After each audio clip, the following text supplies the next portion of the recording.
Welcome to my TV. ఈనాటి వార్తల్లోని ముఖ్యాంశాలు.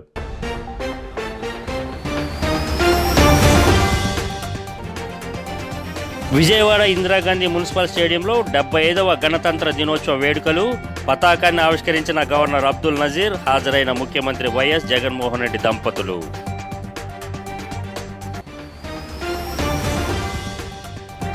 నియంత్రత్వ ధోరణిని తెలంగాణ సమాజం సహించదన్న గవర్నర్ తమిళిసై సౌందరరాజన్. హైదరాబాద్ నాంపల్లి పబ్లిక్ గార్డెన్స్లో గణతంత్ర వేడుకలలో జాతీయ జెండా ఆవిష్కరణ.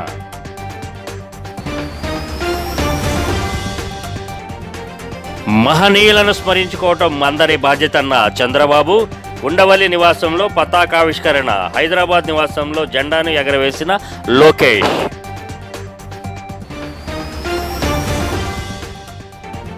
వైఎస్ఆర్ బిడ్డనైన తాను వైఎస్ఆర్ షర్మిలారెడ్డి కాకుండా పోతానా అంటూ వైసీపీ శ్రేణులపై షర్మిల ఫైర్. స్వలాభం కోసం రాష్ట్రాన్ని తాకట్టు పెడుతున్న పార్టీలకు ఓటు వేయొద్దని పిలుపు.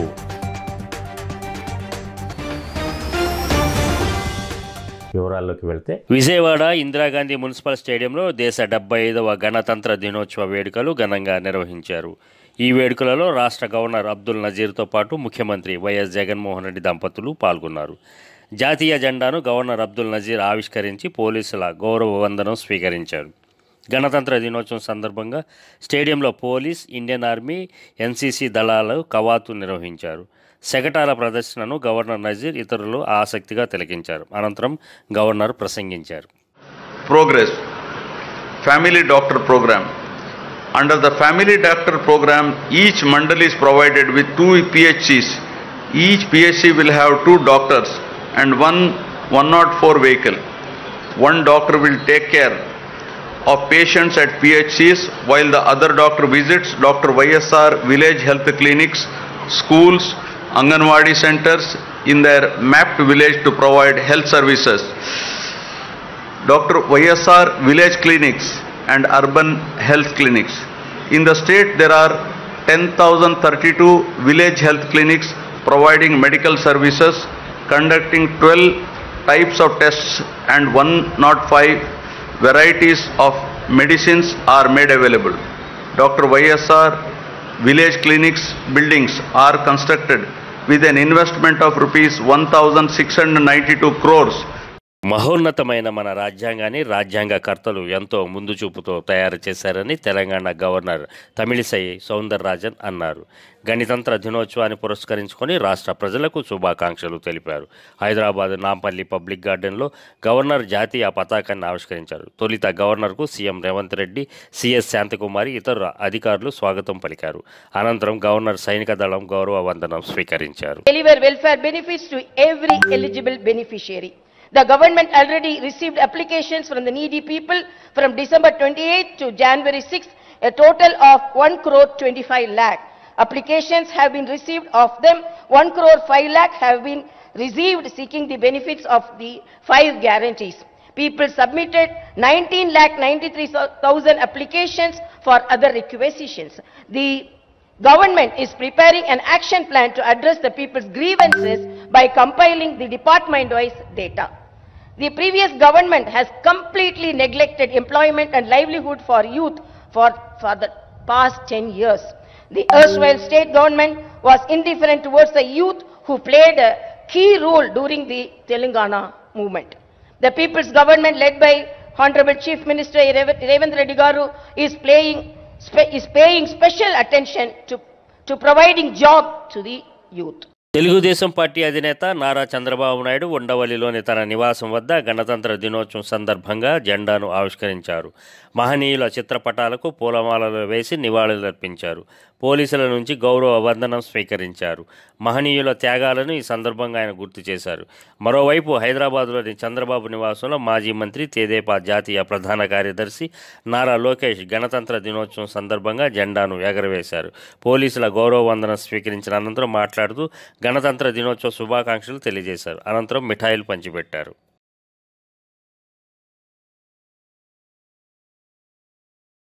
ఏపీలో వైసీపీ పాలనలో దళితులపై దాడులు పెరిగిపోయాయని పీసీసీ అధ్యక్షురాలు వైఎస్ షర్మిల ఆవేదన వ్యక్తం చేశారు.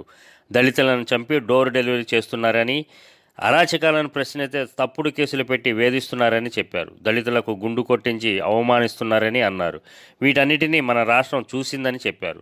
ఎస్సీలను వేధిస్తూ అంబేద్కర్ విగ్రహాలు పెడితే ఏం ప్రయోజనం అని చెప్పారు.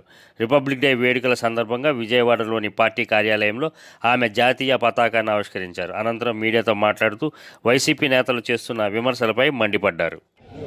75వ గణతంత్ర దినోత్సవం సందర్భంగా కాంగ్రెస్ పార్టీ దేశ ప్రజలందరికీ, తెలుగు ప్రజలందరికీ, ఆంధ్ర రాష్ట్ర ప్రజలందరికీ మనస్ఫూర్తిగా శుభాకాంక్షలు తెలియజేసుకుంటుంది కాంగ్రెస్ పార్టీ. ఈరోజు రాజ్యాంగాన్ని కాపాడుకోవాల్సిన అవసరం రాష్ట్ర ప్రజలు బాధ్యత అయ్యింది.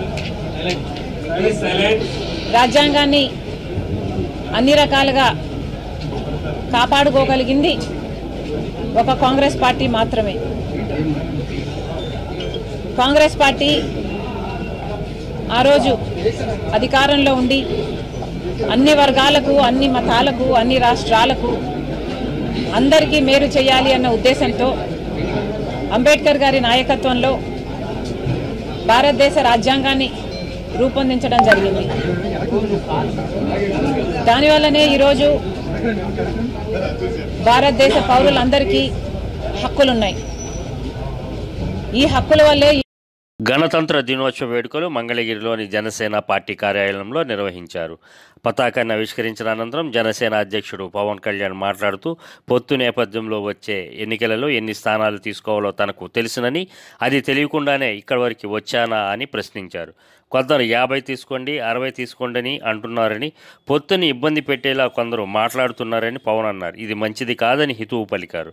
సీట్ల విషయంలో ఎవరు ఆందోళన చెందవలసిన అవసరం లేదని చెప్పారు. మనం 3వ వంతు సీట్లను తీసుకోబోతున్నామని చెప్పారు. సీట్ల విషయంలో చంద్రబాబుపై ఒత్తిడి ఉంటుందని, అలాగే తనపై కూడా ఒత్తిడి ఉందని అన్నారు. ప్రత్యేక పరిస్థితులలో తాను 2 సీట్లను ప్రకటిస్తున్నానని, రాజోలు, రాజానగరంలో జనసేన పోటీ చేస్తుందని చెప్పారు. ఈ విషయాన్ని అర్థం చేసుకుంటారని భావిస్తున్నానని అన్నారు. నేను కూడా 2 సీట్లు అనౌన్స్ చేస్తున్నాను ఈ రోజున. పరిస్థితులు అలాంటి, సో నాకు కూడా ఒత్తిడి ఉంటుంది. అప్పుడు చంద్రబాబు గారికి కూడా ఒత్తిడి ఉంటుంది, నాకు కూడా ఒత్తిడి ఉంటుంది. కాబట్టి ఆ ఒత్తిడిని నేను కూడా తట్టుకోవడానికి రిపబ్లిక్ డే రోజున నాకు 6 అక్షరం బాగుందనిపించింది. రిపబ్లిక్ డే RRR లాగా రిపబ్లిక్ డే రోజున రాజోలు, రాజానగరం సీట్లు నేను అనౌన్స్ చేస్తాను. సో ఈ రిపబ్లిక్ డే రోజున అందరం బాగుండాలి, అద్భుతాలు జరగాలి మనస్ఫూర్తిగా కోరుకుంటూ, రాష్ట్ర ప్రజలకి బంగారు భవిష్యత్తు జనసేన తెలుగుదేశం ప్రభుత్వం ఇస్తాయని మనస్ఫూర్తిగా కోరుకుంటూ, ఈ పర్యాయం నన్ను నమ్మండి, వ్యూహం నాకు వదిలేయండి. ఏ వ్యూహం వేసినా నన్ను సంపూర్ణంగా నమ్మండి. నేను విహంగ వీక్షణం చేస్తాను, మీరు నన్ను నమ్మండి. నాకు దశాబ్దం అడగట్లా, ఈ ఎన్నికలు దాటనివ్వండి, 5 సంవత్సరాలు టైం ఇవ్వండి. నాకు మీ గౌరవానికి ఏమాత్రం భంగం వాటిల్లకుండా మన నాయకులకి ప్రతి ఒక్కరికి గుర్తించే బాధ్యత నేను సంపూర్ణంగా తీసుకుంటాను. ఈసారి కలిసి పనిచేద్దాం. RINL విశాఖపట్నం స్టీల్ ప్లాంటు 75వ గణతంత్ర దినోత్సవాన్ని ఉక్కు నగరంలోని సువిశాలమైన తృష్ణా మైదానంలో ఘనంగా జరుపుకుంది. స్టీల్ CMD అతుల్ భట్ జాతీయ జెండాను ఆవిష్కరించి అనంతరం CISF జవాన్ల నుంచి గౌరవాన్ని స్వీకరించారు.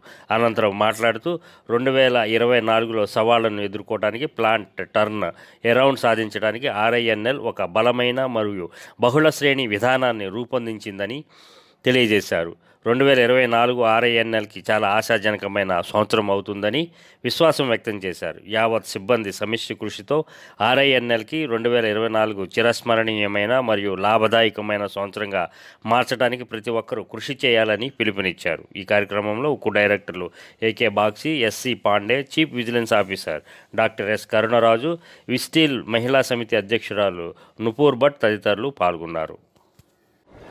Will mark the transition of our motherland to a sovereign, secular and democratic republic. It gives me immense pleasure to be amongst you here today as we celebrate the 75th Republic Day. I extend my warm greetings to all the employees of RINL and their family members on this occasion. I extend my warm Republic Day greetings to CISF family and Home Guard for rendering excellent service in providing foolproof security and safety of the plant and township. The trade unions, executive associations, 75వ రాజ్యాంగ దినోత్సవ వేడుకలను పురస్కరించుకొని అమరావతి సమీపం నేలపాడులోని రాష్ట్ర ఉన్నత న్యాయస్థానంలో జరిగిన గణతంత్ర దినోత్సవ వేడుకలలో ముఖ్య అతిథిగా పాల్గొన్న హైకోర్టు ప్రధాన న్యాయమూర్తి జస్టిస్ ధీరజ్ సింగ్ ఠాగూర్ మూవన్నెల జాతీయ జెండాను ఆవిష్కరించారు. ఈ సందర్భంగా ఆయన మాట్లాడుతూ 1950 జనవరి 26న మన దేశం సర్వసత్తాక ప్రజాస్వామ్య గణతంత్ర దేశంగా ప్రకటించబడి 75 సంవత్సరాలు పూర్తి చేసుకున్న గొప్ప శుభదినమని, ఈ సందర్భంగా ముందుగా ప్రజలందరికీ శుభాకాంక్షలు తెలిపారు. భారత న్యాయ వ్యవస్థ ప్రజాస్వామ్య విశ్వాసానికి మూలస్తంభంగా నిలుస్తుందని పేర్కొన్నారు. అంతేకాక రాజ్యాంగంలో పేర్కొన్న ప్రాథమిక హక్కులన్నిటినీ రూల్ ఆఫ్ లా పరిరక్షిస్తుందని జస్టిస్ ఠాగూర్ గుర్తు చేశారు. రాజ్యాంగం ద్వారా అందించిన హక్కులలో అతి ముఖ్యమైనది ఓటు హక్కు అని, దాని ద్వారా కోట్లాది మంది ప్రజలు వారికి నచ్చిన వ్యక్తిని నేతగా ఎన్నుకోవడం జరుగుతుందని చెప్పారు. అంతేకాక విద్యా హక్కుకి, కనీస వేతన హక్కు వంటి వివిధ రకాల హక్కులు రాజ్యాంగం కల్పించడంతో ప్రజలకు అన్ని రకాల ప్రయోజనాలు కలుగుతున్నాయని పేర్కొన్నారు. ఈ కార్యక్రమంలో high court advocate general S Sriram, high court bar council అధ్యక్షుడు Ganta Rama Rao, high court advocates association అధ్యక్షులు జానకి రామిరెడ్డి తదితరులు ప్రసంగించారు. That we move towards what is called the egalitarian society. I keep talking about giving up, giving in to a fair argument of arguing for what is right, but somewhere the argument has to end. It has to end with a courtroom judgment. It has to end with a political process. It has to end with some reconciliation of institutional governance, but an embodiment of our dreams and aspirations, which for long had been suppressed under the alien rule. Slavery, let us not forget, is a curse and undermines human dignity and honor, and the Constitution of India, by enshrining fundamental values of sovereignty, justice, equality and fraternity, guaranteed a life of recognition and dignity to all citizens of this great nation, regardless of any discrimination of caste, color. Palnadu జిల్లా చిలకలూరిపేట నరసరావుపేట మధ్య ఉన్న కావూరు లింగంగుట్ల గ్రామం checkpost వద్ద వ్యవసాయ కూలీలతో ఉన్న ఆటోని RTC bus ఢీకొట్టింది. మాచర్ల నుంచి చిలకలూరిపేట వస్తున్న ఆర్టీసీ బస్సు చిలకలూరిపేట నుంచి నరసరావుపేట వైపు వెళ్తున్న వ్యవసాయ కూలీలతో ఉన్న ఆటోను ఢీకొనడంతో ప్రమాదం జరిగింది. ప్రమాదంలో ఆటో పూర్తిగా నుజ్జు కాగా బస్సు కూడా రోడ్డు మీద నుంచి పొలాల్లోకి పల్టీ కొట్టింది. ప్రమాదంలో వేలూరు గ్రామానికి చెందిన వ్యవసాయ కూలీ అక్కడికక్కడే మృతి చెందగా గాయపడిన క్షతగాతులను చిలకలూరిపేట ప్రభుత్వ హాస్పిటల్కు తరలించారు. విషయం తెలుసుకున్న రూరల్ పోలీసులు ఘటనా స్థలానికి చేరుకున్నారు. ఏలూరు జిల్లా చింతలపూడిలోని స్థానిక వికేఎం ఫంక్షన్ హాల్లో నిర్వహించిన వైఎస్ఆర్సీపీ పరిచయ సభ కార్యక్రమానికి ఏలూరు నూతన పార్లమెంట్ అభ్యర్థి కారుమూరి సునీల్ కుమార్ యాదవ్, ఎమ్మెల్యే అభ్యర్థి ఖమ్మం విజయరాజుతో పాటు ముఖ్య అతిథిగా ఏలూరు పార్లమెంట్ సభ్యులు కోటగిరి శ్రీధర్ హాజరయ్యారు. ఈ కార్యక్రమాన్ని ఉద్దేశించి ఎంపీ శ్రీధర్ బాబు మాట్లాడుతూ వైఎస్ఆర్సీపీ పార్టీలో రాజకీయంగా కానీ ఒక ఎంపీగా కానీ ఇప్పటివరకు తాను ఒక్క తప్పు కూడా చేయలేదని, చింతలపూడి తాలూకా ప్రజలు తనను ఎన్నుకున్నందుకు శభాష్ అనేలా పనిచేశారని అన్నారు. నూతన పార్లమెంట్ అభ్యర్థి కారుమూరి సునీల్ కుమార్ యాదవ్ మాట్లాడుతూ రాజకీయంగా ఎంపీ శ్రీధర్ బాబు సలహా సూచనలు తీసుకుంటానని, చింతలపూడి కాన్స్టిట్యున్సీలో ప్రతి ఒక్కరిని కలుస్తానని, ప్రతి ఒక్కరితో మాట్లాడి ఎవరికి ఏ కష్టం వచ్చినా తాను అండగా ఉంటానని ఆయన అన్నారు. ఎమ్మెల్యే అభ్యర్థి ఖమ్మం విజయరాజు మాట్లాడుతూ చింతలపూడి అభివృద్ధికై అందరూ ఓట్లు వేసి తనను గెలిపించాలని కోరారు.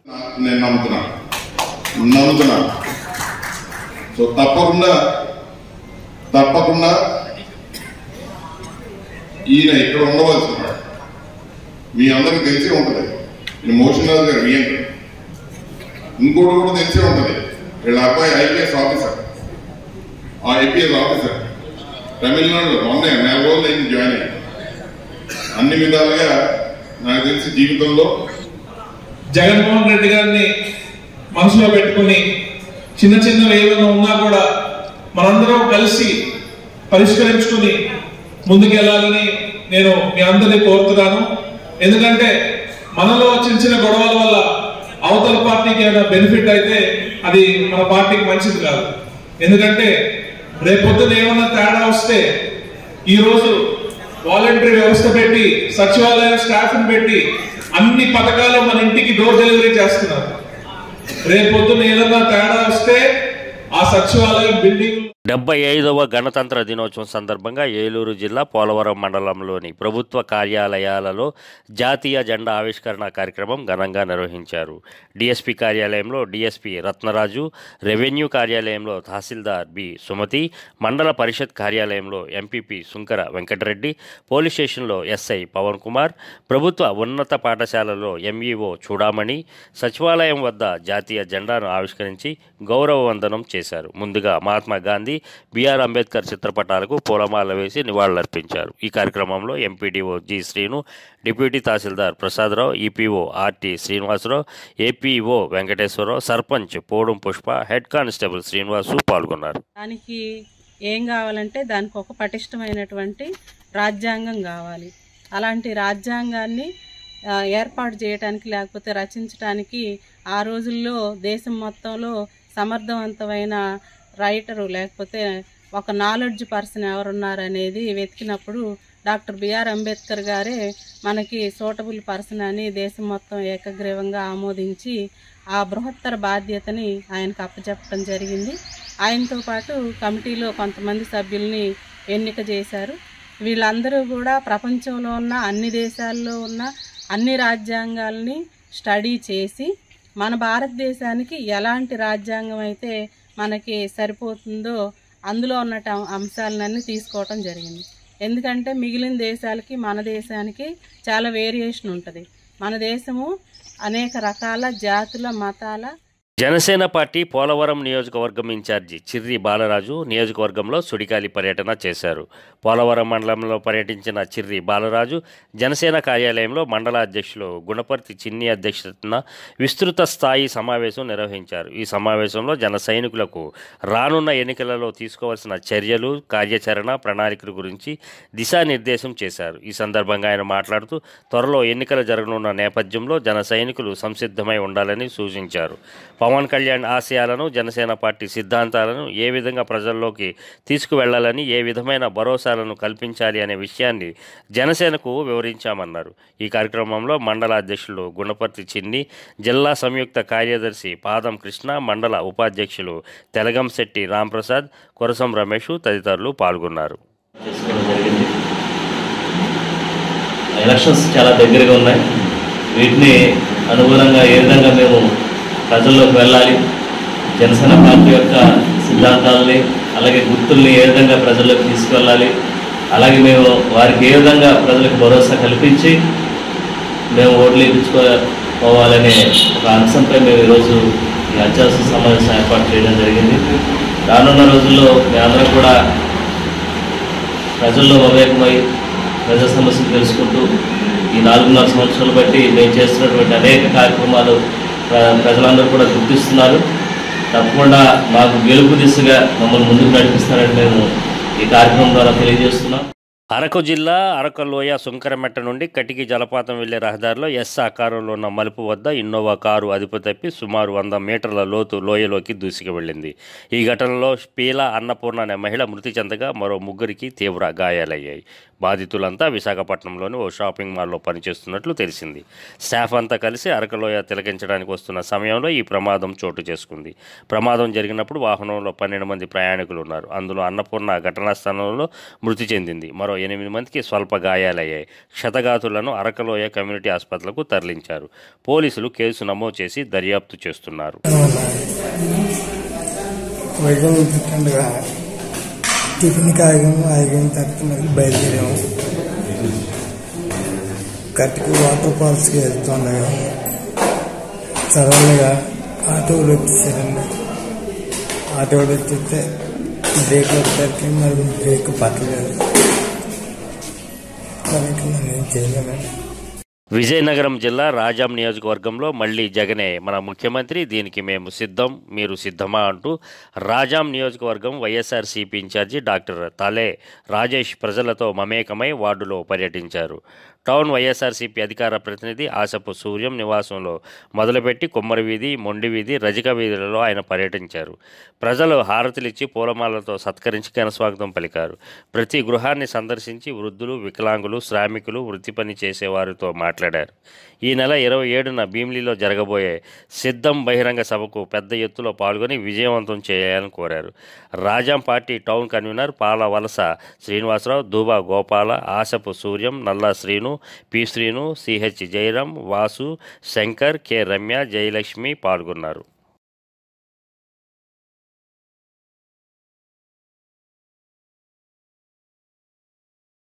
విశాఖ జిల్లా భీమిలిలో ఈ నెల 27న జరగనున్న ఎన్నికల సమరభేరి సభకు ప్రజలంతా తరలి రావాలని శ్రేణులకు 65వ వార్డు కార్పొరేటర్ బొడ్డు నరసింహపాత్రుడు పిలుపునిచ్చారు.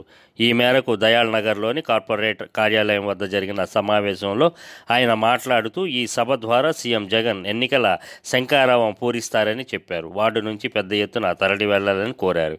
ఎమ్మెల్యే తిప్పల నాగిరెడ్డి సారథ్యంలో గాజువాకలో వైకాపా బలమైన శక్తిగా ఎదుగుతోందని చెప్పారు. సమావేశంలో మద్దాల అప్పారావు, నాగిశెట్టి శ్రీనివాస్, మంగునాయుడు, ఈరోతి గణేష్, జుత్తు లక్ష్మి తదితరులు పాల్గొన్నారు. మీకు మనం చేసే పథకాల విషయం కానీ, మనం చేసే సర్వీస్ విషయం కానీ అది ఏ విధంగా చేరువవుతుంది, అందరూ సాటిస్ఫై ఉన్నారా లేదా, దాని మీద డిస్కషన్ చేయడానికి కార్యకర్తలతో, వాలంటీర్లతో డిస్కస్ చేయడానికి రేపు మీటింగు సారాంశం. అదే ఎన్నికలు సిద్ధం. అందుకే ప్రతి వాలంటీర్ కూడా రేపు అటెండ్ అవ్వాలి, ప్రతి కార్యకర్త కూడా అటెండ్ అవ్వాలి, కన్వీనర్లు కానీ, గృహసారథులు కానీ అందరూ కూడా ఎవరు మిస్ అవ్వకుండా అటెండ్ అవ్వాలి. ఇంతవరకు మనం ఇవన్నీ ఈ పోస్టులన్నీ ఏదైతే కన్వీనర్లు కానీ, ఏదైతే గృహసారథుల కింద మనం పెట్టామో వారందరినీ ఇంతవరకు కూడా ఏదైనా ఉంటే పిలుస్తున్నాం, మీటింగ్కి జరిగిపోతుంది. ఇవన్నీ మనకు అవుట్పుట్ అంతా ఎలక్షన్ కోసం. రేపు వచ్చే నెలలో నోటిఫికేషన్ పడుతుంది. ముఖ్యాంశాలు మరోసారి.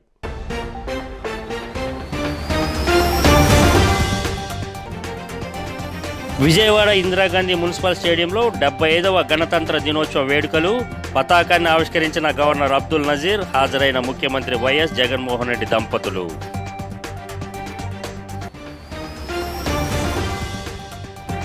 నియంత్రణత్వ ధోరణిని తెలంగాణ సమాజం సహించదన్న గవర్నర్ తమిళిసై సౌందరరాజన్.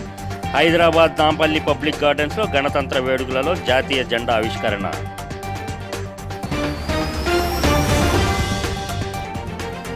మహనీయులను స్మరించుకోవటం అందరి బాధ్యతన్న చంద్రబాబు. ఉండవల్లి నివాసంలో పతాకావిష్కరణ. హైదరాబాద్ నివాసంలో జెండాను ఎగరవేసిన లోకేష్.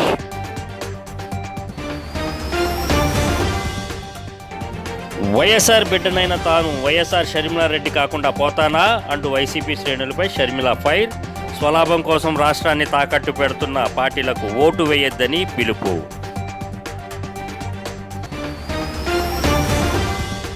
ఈ వార్తలు ఇంతటితో సమాప్తం. మరో బులెటిన్లో మరలా కలుద్దాం. అంతవరకు సెలవు.